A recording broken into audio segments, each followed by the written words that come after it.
네, 오늘 말씀의 제목은 승리하신 그리스도입니다. 우리 구약 성경 사무엘하 21장 15절로 22절을 먼저 봉독하였는데 계속 저와 함께 우리 주일 설교 말씀 쭉 따라오신 분들은 이게 오늘 이제 순서되는 본문이구나 하는 것을 아마 아실 거예요. 그런데 놀랍게도 오늘 우리가 나눌 이 본문의 말씀이 그 내용적으로는 다윗이 그의 부하들과 함께 블레셋 쪽들과 싸우면서 특히 그 블레셋의 거인들을 다 이기고 승리하였다는 것인데, 바로 그 기사가 오늘 예수 그리스도께서 죽음의 세력을 이기시고 부활하신 것을, 또 그리고 그와 함께 하는 우리 성도들이 승리를 얻고 부활을 얻었다라는 것을 예표하는 것이기 때문에 이 말씀을 함께 생각해 보고자 합니다. 먼저 이 사무엘하 21장 15절로 22절에 말씀드린 것처럼 이 블레셋의 거인족들을 다윗과 그의 부하들이 이겼다라는 내용입니다. 내용 자체는 그렇게 복잡하지 않습니다. 이 15절 상반부에 이렇게 시작하고 있죠. 블레셋 사람들이 다시 이스라엘을 치거늘. 다시 이스라엘을 친다라는 것은 이제 그 과거의 역사를 보면은 이 블레셋은 이스라엘 역사에서 가장 이스라엘을 많이 괴롭혔던 그런 원수의 나라입니다. 가장 강력하고 싸우기를 좋아하고, 그래서 이스라엘 사람들이 가장 두려워하는 그런 나라이고, 이 사사시대에도 항상 이 블레셋에게 많이 시달리면서 살았던 거죠.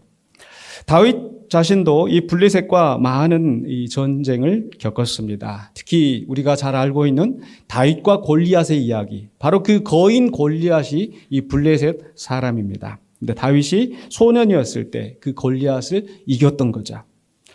또 사무엘하 5장에 보면은 다윗이 온 이스라엘의 왕이 되었을 때 이 블레셋이 쳐들어왔습니다. 그런데 바로 그때 다윗은 하나님께 묻고 기도하면서 이 블레셋 사람들을 이겨냈어요. 그리고 또 사무엘하 8장에 가면은 다윗이 어디로 가든지 여호와께서 이기게 하셨다라고 하고 있는데, 그 첫 구절에 8장 1절에 바로 다윗이 블레셋 사람들을 쳐서 항복을 받아내고 또 그 성들을 이제 정복하였다라는 기사가 나옵니다. 그리고 나서 이제 21장에서 그 블레셋이 다시 이스라엘을 쳤다라는 것. 이미 다윗이 항복을 받아내고 그들을 지배하였지만 그들은 끝까지 또 이스라엘을 괴롭히고 이스라엘을 침략하고 있는 겁니다. 그런데 이 전쟁이 일어났을 때 다윗이 15절 하반부에 보니까 군사들을 데리고 부하들을 데리고 그게 내려가서 블레셋 사람들과 싸우는데 다윗이 피곤하였다고 말씀하고 있습니다. 오랜 전쟁을 하면서 또 다윗도 어느 정도 나이가 들었을 수도 있겠고요. 지쳐있는 그런 상태였습니다. 비록 그는 용맹한 전사였었고 또 이스라엘의 왕이고 또 탁월한 영적 지도자였지만은 그도 사람인지라 그 육신의 한계 앞에서 피로를 느끼고 있는 겁니다. 그런데 이렇게 다윗이 피곤하여 있을 때 적들은 어떠했는지 16절에 거인족의 아들 중에 원수는 엄청난 거인이 다가오고 있는 겁니다. 300세겔 되는 노창을 들고 새 칼을 찬, 300세겔을 하니까 어느 정도인지 모르겠지만 굉장히 무게가 있는 그런 창을 차고 또 새 칼, 아주 날이 선 새 칼을 들고 다윗을 죽이려 하는 겁니다. 다윗에게 죽음의 기가 닥쳐왔습니다. 이 상황에서 만약 다윗이 죽는다고 하면은 바로 이스라엘이 다시 블레셋의 손에 넘어갈 수 있는 그런 상황이었습니다. 그런데 그 순간에 바로 17절에 스루야의 아들 아비새가, 다윗의 부하인 그 아비새가 다윗을 도와 그 블레셋 사람들을 쳐 죽이니, 그 거인만이 아니라 그 블레셋 사람들을 다 쳐 죽이고 승리를 하였다라는 거죠. 그리고 바로 그 순간에 이제 17절 하반부에 보니까 그때 다윗의 추종자들이 그에게 맹세하여 이르되 왕은 다시 우리와 함께 전장에 나가지 마옵소서, 이스라엘의 등불이 꺼지지 말게 하옵소서 하였다고 했습니다. 즉 다윗은 이스라엘의 등불이라는 것, 즉 이스라엘의 왕으로서 건재하게 다윗이 있어야 자기들이 살 수 있기 때문에, 다윗이 건재해야 나라가 건재하기 때문에 이제 다윗이 왕위를 지킬 수 있도록 이제 이 전쟁은 우리가 나가서 싸우겠습니다. 왕께서는 이제 이스라엘의 등불로서 우리의 왕으로서 존재하여 주시옵소서라고 하고 이제 그 다음에 이어지는 구절에서는 이제 여러 사람들이 이름이 나오고 좀 복잡하게 느껴지지만 이야기는 하나입니다. 즉 블레셋의 거인족들을 보면은 어떤 사람 막 발가락이 막 6개이고 어떤 사람 굉장한 거인이고 근데 다 하나같이 그 엄청난 거인들을 이 다윗의 부하들이 가서 싸워서 이겼다라는 거죠. 그래서 결론으로 22절에 이 네 사람 가드의 거인족의 소생이 다윗의 손과 그의 부하들의 손에 다 넘어졌더라. 승리하였다라는 겁니다. 어떻게 승리했어요? 다윗이 혼자 이겼습니까?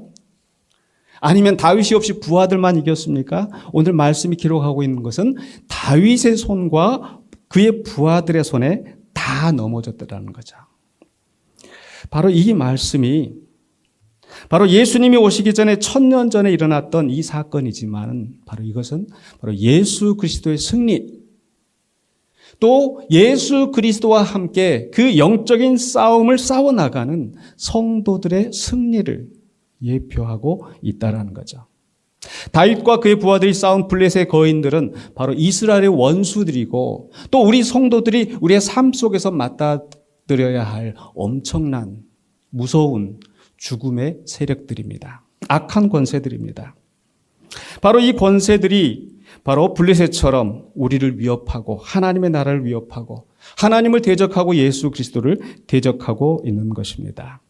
그런데 그 가운데 다윗이 그의 부하들과 함께 가서 그 싸움을 이겼던 것처럼 바로 우리 예수 그리스도께서 이 싸움을 싸우시면서 우리와 함께 그 싸움을 싸우시면서 이 싸움을 승리로 이끄시는 겁니다. 그런 면에서 다윗은 바로 예수 그리스도의 예표가 되는 거예요.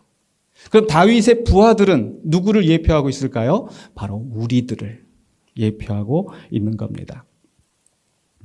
말씀드린 것처럼 사무엘하 8장에서 다윗이 어디로 가든지 하나님께서 다윗을 이기게 하셨다. 주변의 모든 원수들이 그 하나님의 백성들을 위협할 때에 다윗이 나가서 부하들과 함께 그 싸우면서 승리를 얻었었는데 이것이 오늘 시편에서도 기록되어 있는데 또한 그 시편의 말씀들이 바로 이 예수 그리스도를 예표하고 있다는 거예요. 바로 대표적인 시편이 바로 시편 2편과 시편 110편의 말씀인데요. 시편 2편에 있는 말씀을 우리가 함께 여러분 성경을 가지고 오셨으면 여러분 성경의 시편 2편을 좀 함께 살펴보셨으면 좋겠어요. 시편 2편에서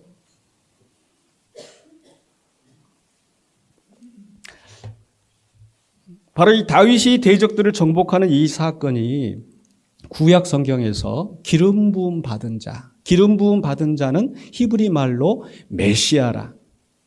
헬라어 말로는 그리스도라.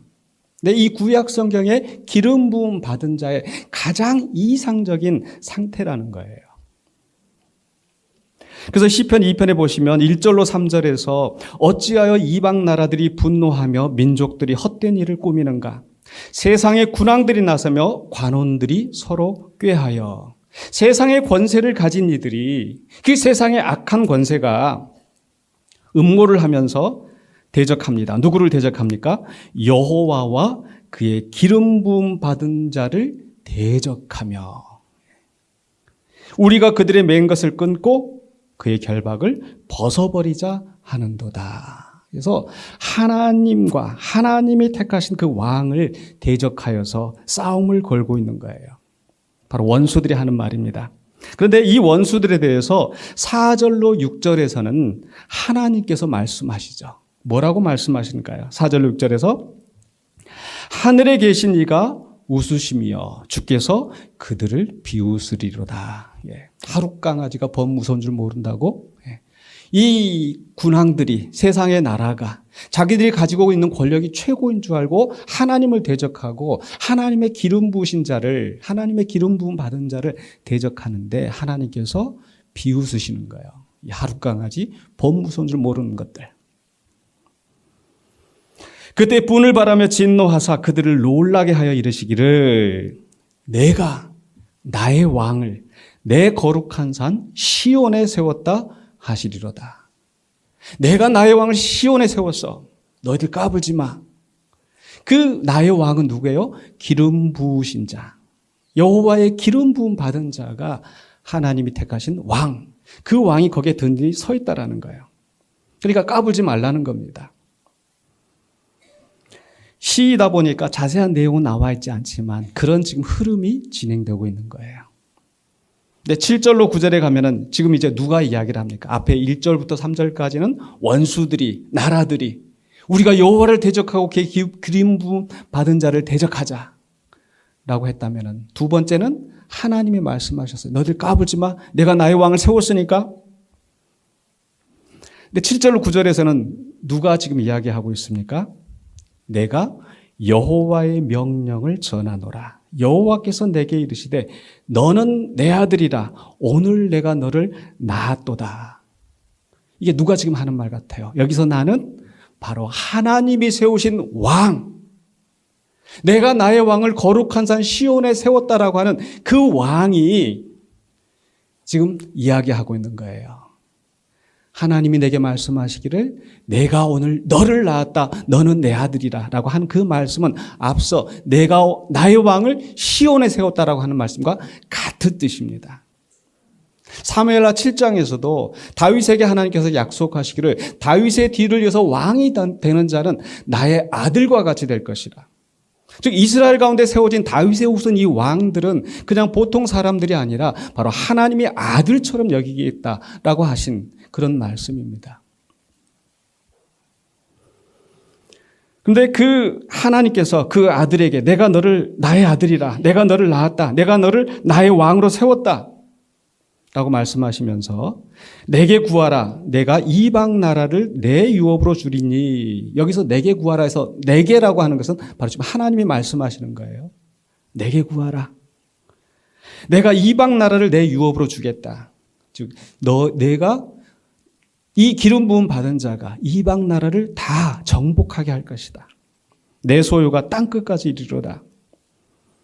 그러면서 마지막에 네가 철장으로 그들을 깨트리며 질그릇같이 부수리라 하시도다. 바로 이방 나라, 이방 원수들을 정복하게 하시는 것을 말씀하시는 거죠. 그래서 여기서 이 기름 부음 받은 자, 너는 내 아들이라 오늘 내가 너를 낳았도다라고 하는 이 기름 부음 받은 자, 이방 나라를 정복하는 이 왕은 구약의 역사에서는 바로 다윗을 가리키는 것이고 또 다윗의 후손들이 이런 하나님의 이상적인 왕이 되어서 이 나라를 든든하게 세울 것을 말씀하고 있는 겁니다.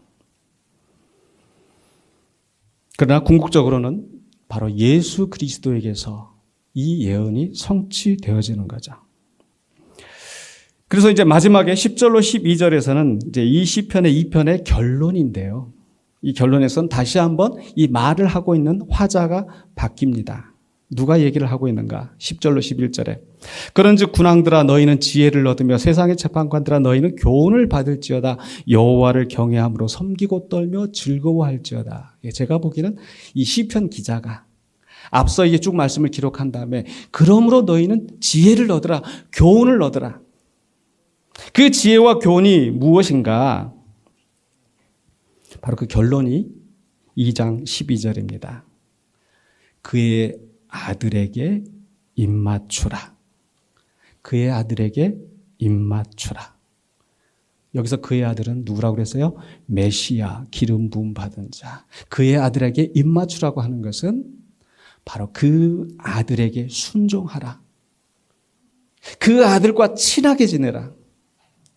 그런 뜻이죠. 왜? 하나님께서 그 기름 부음 받은 자에게 대권을 부여하시고 나의 통치를 이 땅에서 이루도록 내가 세웠기 때문에 바로 그 아들에게 순종하는 것이 곧 나에게 순종하는 것이고 그 아들을 존중하는 것이 곧 나를 존중하는 것이라고 말씀하는 거죠. 그런데 그렇게 하지 아니하면 진노하심으로 너희가 길에서 망하리니 그의 진노가 급하십니다. 그 아들에게 입맞추지 아니하면, 그 아들을 존중하지 아니하면, 그 아들을 따르지 아니하면 하나님께서 진노하시고 치신다고 말씀하시는 거죠. 그러면서 마지막에 여호와께 피하는 모든 사람은 다 복이 있도다라고 결론을 짓는데, 여호와께 피한다라는 것은 무슨 뜻입니까? 하나님을 의지하고 하나님의 말씀대로 순종하는 것. 즉 그 아들의 입맞추라라고 하시는 그 말씀에 순종하는 자들이 다 복을 얻는다라는 이런 결론을 하고 있는 거예요. 그래서 이 시편 2편에서 그의 아들은 누구예요? 바로 이스라엘의 등불 다윗과 또 그의 후손들, 기름 부음 받은 왕들이 바로 하나님의 아들이 되는데, 그러나 이스라엘의 역사에서 보면은 그 왕들이 온전히 하나님을 따르지 못하고 결국은 그 이스라엘이 망하게 되는 거죠. 그러나 하나님께서는 이 다윗을 통하여 이루고자 하셨던 그 역사를 결국 다윗의 후손으로 오시는 예수 그리스도를 통하여서 성취하신다라는 것이 이 성경의 큰 메시지이고 약속입니다. 근데 이 말씀이 또 비슷한 말씀이 바로 시편 110편에서도 나옵니다. 여러분 시편 110편도 한번 중요한 성경이니까 한번 가서 펼쳐서 한번 보시기를 바랍니다. 예수님이 오시기 전에 1000년 전에 다윗이 지었던 이 시인데, 이 시가 바로 예수 그리스도를 어떻게 보여주고 있는지,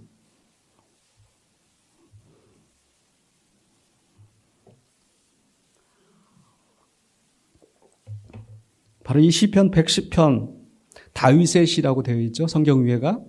근데 그 다윗의 시에 뭐라고 기록되어 있는가? 1절에 여호와께서 내 주에게 말씀하시기를 내가 너의 원수들로 너의 발판이 되게 하기까지 너는 내 오른쪽에 앉아 있으라 하셨도다. 그러니까 여기서 여호와가 나오고 그다음에 내 주가 나오죠.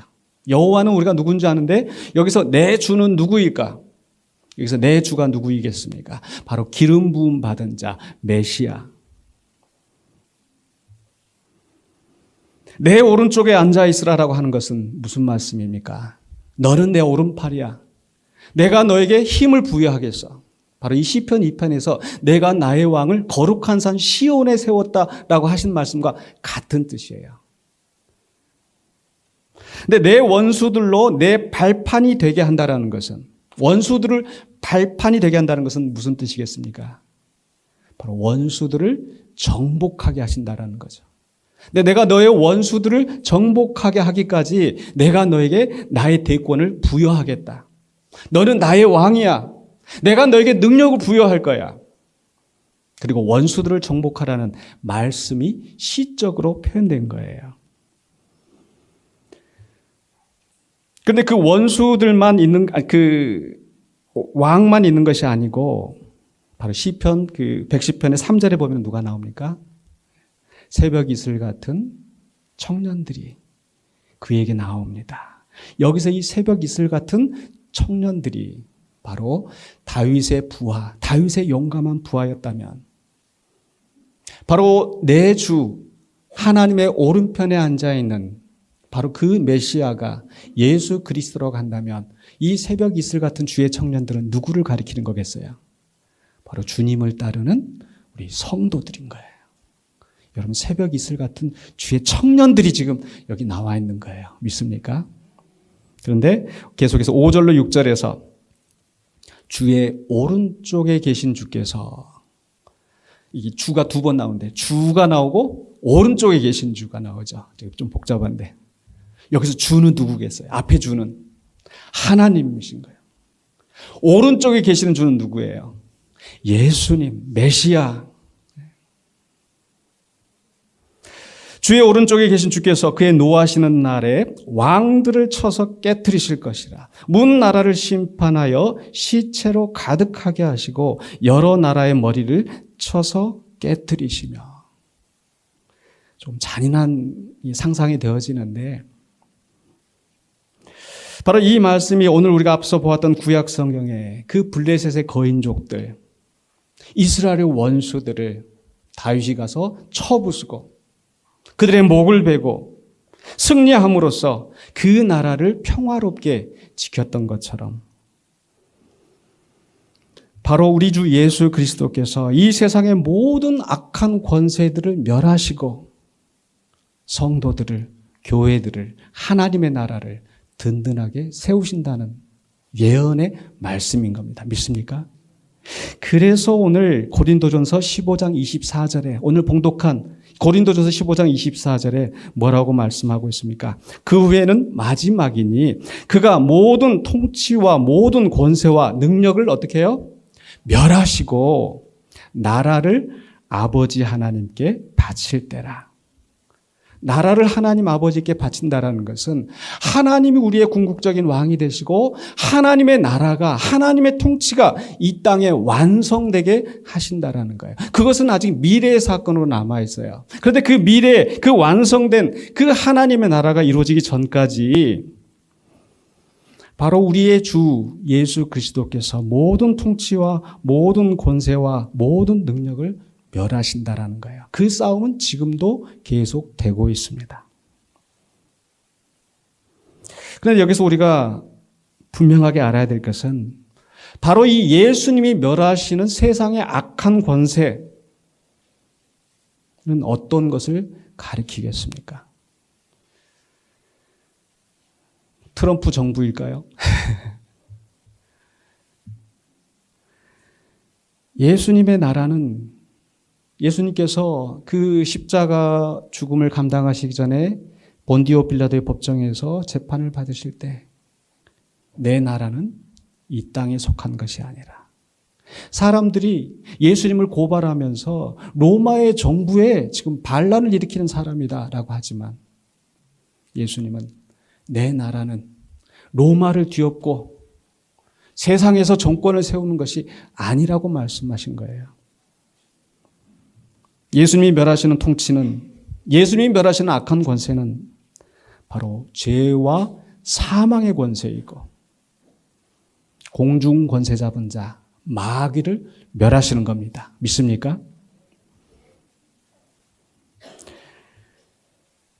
바로 그러면은 우리 예수님께서 어떻게 이 죄와 사망의 권세를, 마귀의 권세를 이기시는가? 구약 성경에서는 철장으로, 칼로 이기는 것으로 표현되어 있지만 그렇다면 오늘 이 시대에는 그 모든 악한 권세를 멸하시기 위하여서 우리 예수님께서 총을 들고 칼을 들고 아니면 핵폭탄으로 그 권세를 멸하시겠습니까? 예수님께서는 그 베드로가 칼을 들고 예수님을 지킨다고 설칠 때 뭐라고 말씀하셨어요? 칼로 서는 자는 칼로 망하리라. 예수는 무력으로 세상을 정복하시는 게 아니에요. 예수님은 어떻게 이 약한 권세를 이기시는가? 바로 히브리서 2장 14절로 12절에 자녀들은 혈과 육에 속하였음에, 여기서 이 말하는 자녀들은 바로 우리 성도들, 우리 인간들, 혈과 육에 속한 우리 인간들.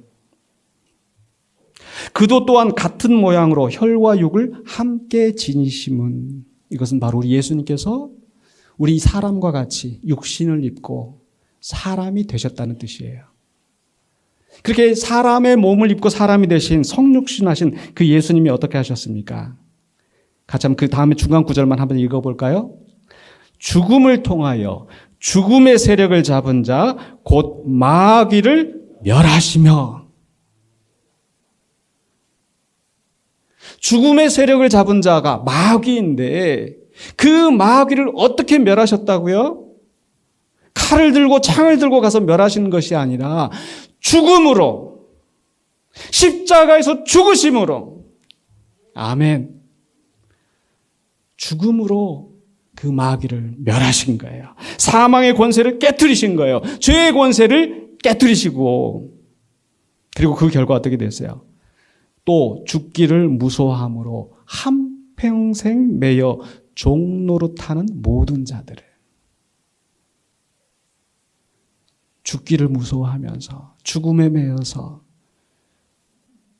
죄에 매여서 살아가는 자들을 해방시키셨다는 겁니다. 믿습니까? 그래서 우리는 오늘 부활주일을 보내고 있는데 그 부활주일, 예수님께서 죄와 사망의 권세를 이기시고 다시 살아나셨다라고 찬송하는데 그 예수님이 부활의 승리를 하신 것이 아니고 이미 십자가에 죽으실 때 마귀의 권세를 멸하신 걸 믿으시기 바랍니다. 그러니까 뭐 이렇게 싸우는 그 격투기 같은 거 보면은 한 사람이 막 얻어맞아가지고 쓰러졌다가 갑자기 그냥 일어나서 반격하는 것처럼 다 죽어가다가 살아나서 역전승하는 것이 아니라 이미 그리스도께서 십자가에서 죽으시는 그것은 죽음에 패배하신 것이 아니라 죽음을 이기시는 사건이었다는 거예요. 그리고 그 예수님은 사흘 만에 부활하시고 어떻게 되셨어요? 성경에 기록된 말씀을 보면 승천하셔서 지금 어디 계신다고 해요? 하나님 우편에 앉아 계신다. 여기에서 우리 시편 110편의 말씀이 성취된 것을 우리는 알아야 합니다. 내가 너의 원수들로 네 발판에 하기까지 너는 내 오른편에 앉아 있으라. 하나님 우편에 계시는 거예요. 근데 하나님 우편에 계신다는 것은 무슨 뜻이라고요? 하나님께서 모든 대권을 부여하셨다라는 거. 이제 너는 만왕의 왕 만주의 주다. 모든 만물을 네가 다스려라. 그 다스리는 가운데서 바로 이 세상의 악한 통치와 모든 권세를 멸하라고 하시는 거예요. 그 일들을 지금 예수님께서 진행하고 계시는 거예요. 누구를 통하여서? 예수님을 따르는 다윗의 부하들이 이스라엘의 등불을 세워놓고 그들이 전쟁터에 나가서 싸웠던 것처럼 바로 우리 성도들이 새벽 이슬 같은 주의 청년들이 복음을 들고 나가서 그 싸움을 하는 겁니다. 그래서 앞서 이제 우리 주님은 승천하시고 하나님 우편에 앉아 계신다고 그랬는데 여러분 그 예수님 옆에는 또 누가 앉아 있을까요? 예수님 옆에는 누가 앉아 있겠어요? 지난 금요일 날 나와서 기도하신 분들이 이거 아셔야 되는데 우리 성경 한번 같이 보십시다. 에베소서 2장 4절로 6절에 에베소 2장 4절로 6절에 긍휼이 풍성하신 하나님이 우리를 사랑하신 그 큰 사랑을 인하여 허물로 죽은 우리를 어떻게 하셨어요? 그리스도와 함께 살리셨고. 앞으로 살리실까요? 아니면 이미 살리셨을까요? 이미 살리셨어요. 너희는 은혜로 구원을 받은 것이라. 구원을 미래에 받을 거예요? 아니면 이미 받은 거예요? 이미 받았어요. 그 다음에 같이 한번 읽어보십시다. 또 함께 일으키사 그리스도 예수 안에서 함께 하늘에 앉히시니. 자, 그럼 문제 다시 한번. 예수님이 하나님 우편에 앉아 계시는데 그 예수님 옆에 누가 같이 앉아 있어요? 우리가, 예수를 믿는 우리가. 예수 그리스도가 십자가에 죽으실 때 우리도 함께 죽었고, 예수 그리스도가 살아나실 때 우리도 함께 살아났고, 아멘. 예수 그리스도가 하나님 우편에 앉히실 때 우리도 그와 함께 하나님 옆에, 예수 그리스도 옆에 앉아 있는 줄로 믿습니다. 미래가 아니잖아요. 앉을 것이다가 아니라 이미 우리는 그 예수님 옆에 함께 하늘에 앉혀 있는 존재예요. 다른 말로 하면 이미 우리는 영생을 얻었습니다. 영생을 얻는다라는 것은 이제 내가 죽고 나면은 다시 부활해서 영생을 얻는 것이 아니라, 그때 가서 얻는 것이 아니라 이미 우리는 영생을 얻었어요. 그리스도가 부활하실 때 우리는 살아났어요. 우리에게는 생명이 있는 거예요. 그래서 요한복음 6장 47절에 진실로 진실로 너희에게 이르노니 믿는 자는 뭘 가졌다? 영생을 가졌나니. 가질 것이다예요? 가졌다예요? 가졌어요. 이미 가졌어요. 믿습니까? 이미 우리는 영생을 가졌어요. 왜? 믿는 자는. 여러분 예수님 믿으십니까? 믿는 자는 영생을 가졌어요. 믿는 자는 이미 하늘에 앉혀져 있어요. 이미 우리는 영생을 가졌는데 마지막 때 우리가 육체로 부활하는 것은, 그리고 영원토록 살게 되는 것을 우리가 믿는 것은 바로 이미 우리가 영생이 있기 때문에 그 부활의 영광에 참여하는 겁니다. 그때 가서 야, 너 믿었으니까 너 다시 부활해서 영원히 살아라가 아니라 이미 우리 안에 그 생명이, 영생이 있는 거예요. 오늘 부활주일에 또 우리 다 나가실 때 우리 계란을 선물로 주는데 왜 부활주일에 계란을 주는지 잘 유래가 있긴 있지만은 그러나 그 계란에도 중요한 의미가 있는 것 같아요.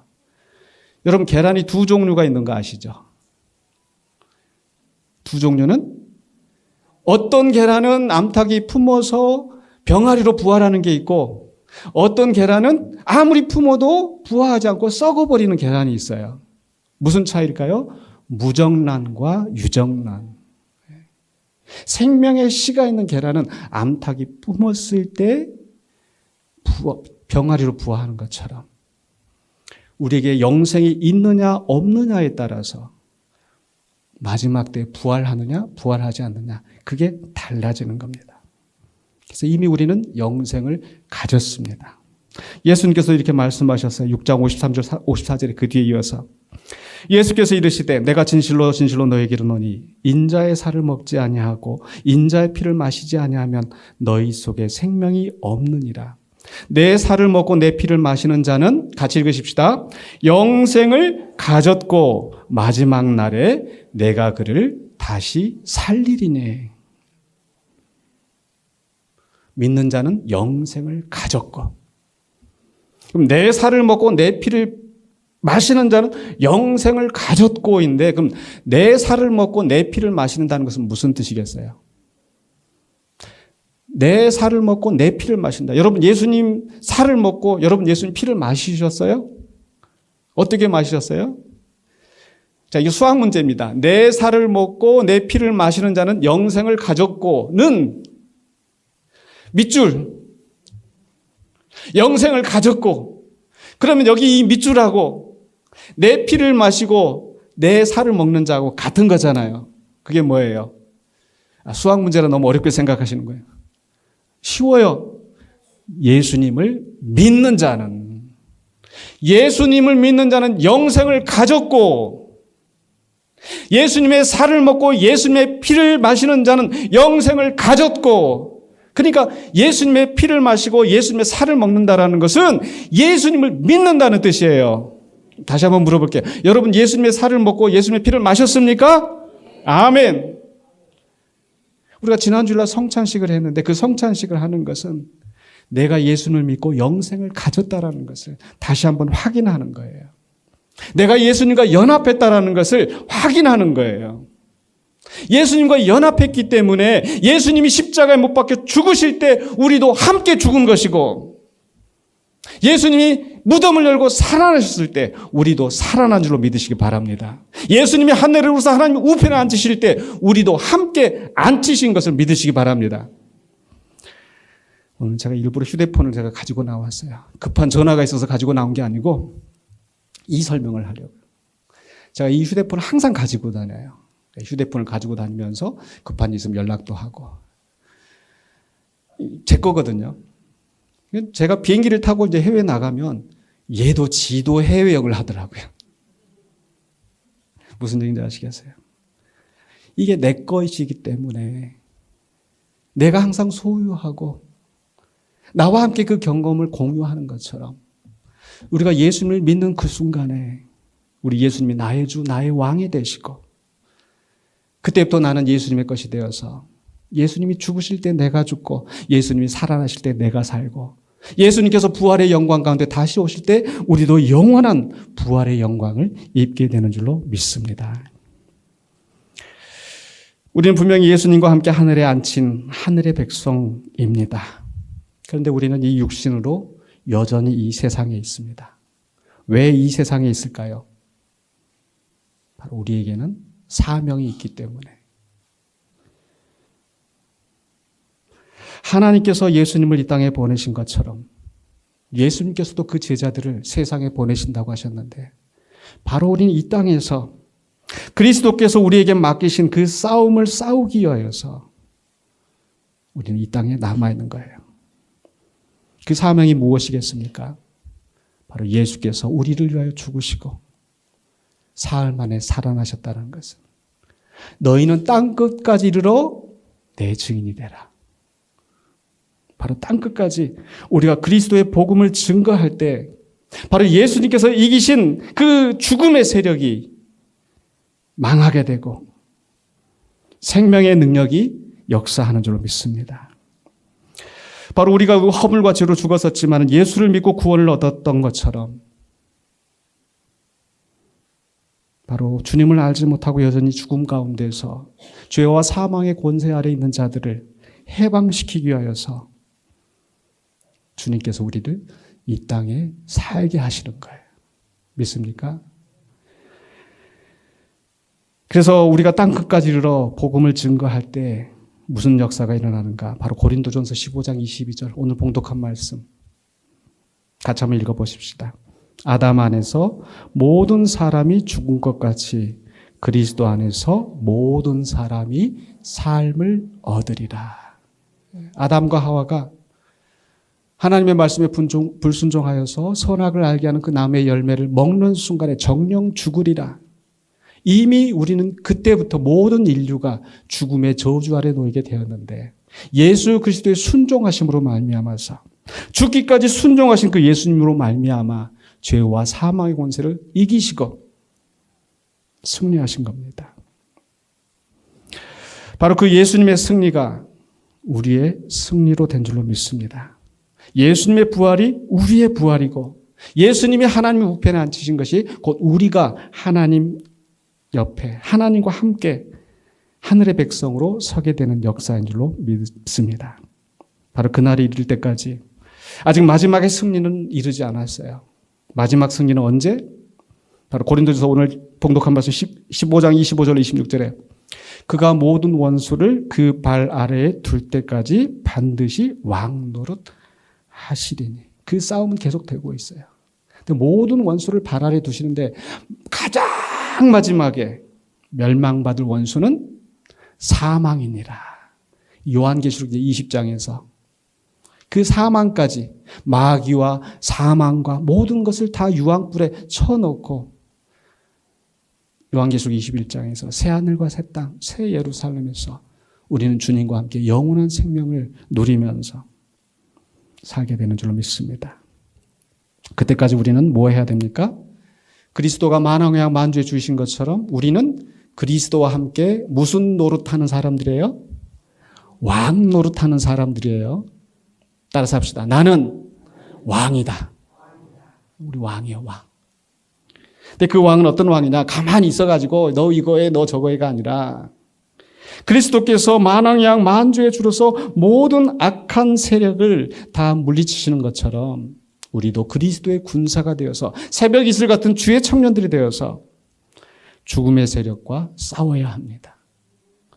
아직 사망의 세력이 멸하지 않았어요. 뭘 보면 알 수가 있는가? 여전히 많은 사람들이 주님을 알지 못하고 사망 가운데서 죽어갑니다. 그러니까 우리는 어떻게 해야 되겠어요? 빨리 이 생명의 복음을 증거함으로써 그들을 그 죄와 사망의 권세에서 끌어내서 해방시켜야 하는 거예요. 예수님께서 악한 세력을 멸하실 때 혼자 싸우시는 게 아니에요. 다윗이 혼자 싸우는 게 아니라 그 부하들과 함께 모든 원수들을 정복하였던 것처럼 우리 예수님께서도 제자들을 부르시고 우리를 부르시고 우리를 땅끝까지 보내시면서 우리를 사람 넘는 어부가 되게 하셔서 죽어가는 영혼들을 구원하시는 하나님의 역사를 이루시는 겁니다. 그래서 우리는 바로 우리가 주님 앞에 설 때까지 이 싸움을 싸워야 합니다. 이것이 선한 싸움입니다. 바울이 내가 나의 사명을 마치고 나의 달려갈 길을 마치고 내가 선한 싸움을 싸웠다고 하는 바로 그리스도의 십자가의 복음을 전하였던 그 선한 싸움을 싸웠다고 하는 것이 우리의 싸움에 싸워가는 그래서 우리의 신앙 고백이 되길 주의 이름으로 축원합니다. 그래서 우리는 전도해야 되겠어요? 안 해야 되겠어요? 전도하기 어려워요? 쉬워요? 어려워요. 어려운데 어려워도 해야 되겠죠. 우리 주님께서 우리에게 사명을 맡기셨기 때문에. 마지막 이야기 하나만 하고 마무리하겠습니다. 제가 전도 폭발 훈련 갔었을 때 들었던 예화인데 어떤 집사님이 전도 폭발 훈련을 받고 감동이 되어서 교회도 열심히 섬기고 무엇보다도 전도를 아주 많이 하셨어요. 그런 집사님 계셨는데 그 집사님이 다 전도하면서 이제 친구들한테 가서 전도하려고 그러면은, 야, 만나가지고, 야, 너 지금 오늘 죽어도 천국에 갈 수 있어. 라고 이렇게 전도하려고. 야야야, 쓸데없는 소리 하지 마. 너 그런 소리 하려면 나 만나자고 하지 마. 그러더라는 거예요. 이 친구도 그러고 저 친구도 그러고 내가 꼭 저 친구를 전도하고 싶은데 다 그렇게 그냥 거부하더라는 거예요. 근데 어쨌든 이분은 그래도 열심히 전도를 해서 많은 전도의 열매를 거뒀는데 어느 날 건강검진을 했는데 암이 발견이 됐습니다. 의사가 이제 얼마 남지 않았어요. 시한부 생명이 되었습니다. 이분이 신앙의 회의가 든 거예요. 내가 이렇게 열심히 주의 일을 하고 내가 열심히 이렇게 영혼 구하는 일에 열심을 다하고 근데 왜 나한테 이런 일이 일어나는가? 나는 아직도 전도해야 할 친구들이 많은데 영혼 구원해야 될 그 생명들이 많은데 왜 하나님이 나 같은 사람은 좀 더 두고 쓰시지?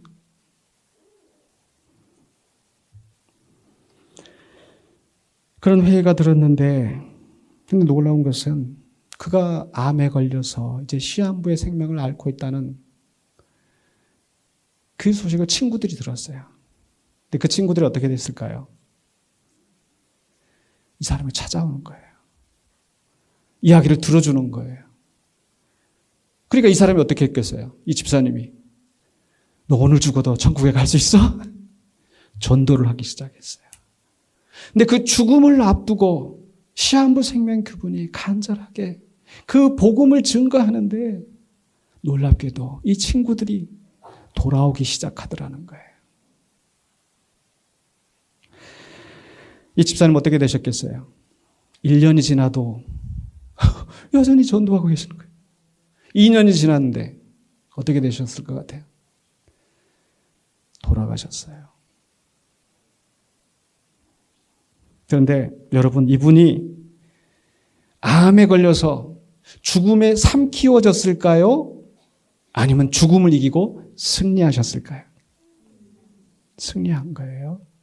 죽음을 두려워하지 않고 죽음의 종로로 타지 않고 죄의 종로로 타지 않고 그 안에 있는 생명, 그 생명의 복음을 친구들에게 증거해서 자기가 전도하려고 했던 그 모든 친구들에게 생명의 복음을 증거하고 선한 싸움을 싸우고 달려갈 길을 마치고 주님의 품 안에 안기신 줄로 믿습니다. 여러분 우리에게 영생이 있다고 해서 우리 사고가 지나쳐가는 게 아니에요. 질병이 지나쳐가는 게 아니에요. 세상 사람들이 육신이 노쇠하여서 병에 걸리기도 하고 마음의 병이 들기도 하고 이런저런 사고를 만나기도 하고 우리 그리스도인들도 똑같이 그렇게 당하는 것 같지만 그러나 우리 안에는 뭐가 있어요? 영생이 있어요. 우리는 우리의 육신은 지금 이 땅에 있지만 우리는 이미 하늘나라에 앉혀진 존재입니다.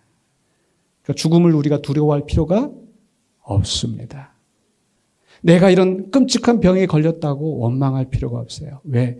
내가 그 육신의 생명이 끝나는 그날 나는 주님 품 안에서 영원한 그 영광의 그날을 바라보면서 그리고 주님 오시는 그날에 우리는 영광의 부활로 다시 살아날 것이기 때문에 그 어떤 우리의 육신의 연약함이나 죽음을 두려워하지 않고 우리의 생명 사는 날까지 우리가 주님 앞에 서는 그날까지 이 생명을 구원하는 이 사명을 감당하시는 우리 모두가 되시기를 주의 이름으로 간절히 축원합니다. 기도하겠습니다. 거룩하신 아버지 하나님 은혜를 감사합니다. 죽을 수밖에 없었던 허물과 죄로 죽었던 우리를 살리시고 하나님 나라에 앉히시고 영원한 생명을 이미 우리에게 허락하셨사오매 이 영생의 복음을 십자가의 복음을 부활의 증인된 우리가 온전히 복음을 선포하며 주님이 우리에게 맡기신 사명을 감당하는 우리 모두가 되게 하여 주시옵소서. 예수 그리스도 이름으로 기도하옵나이다. 아멘.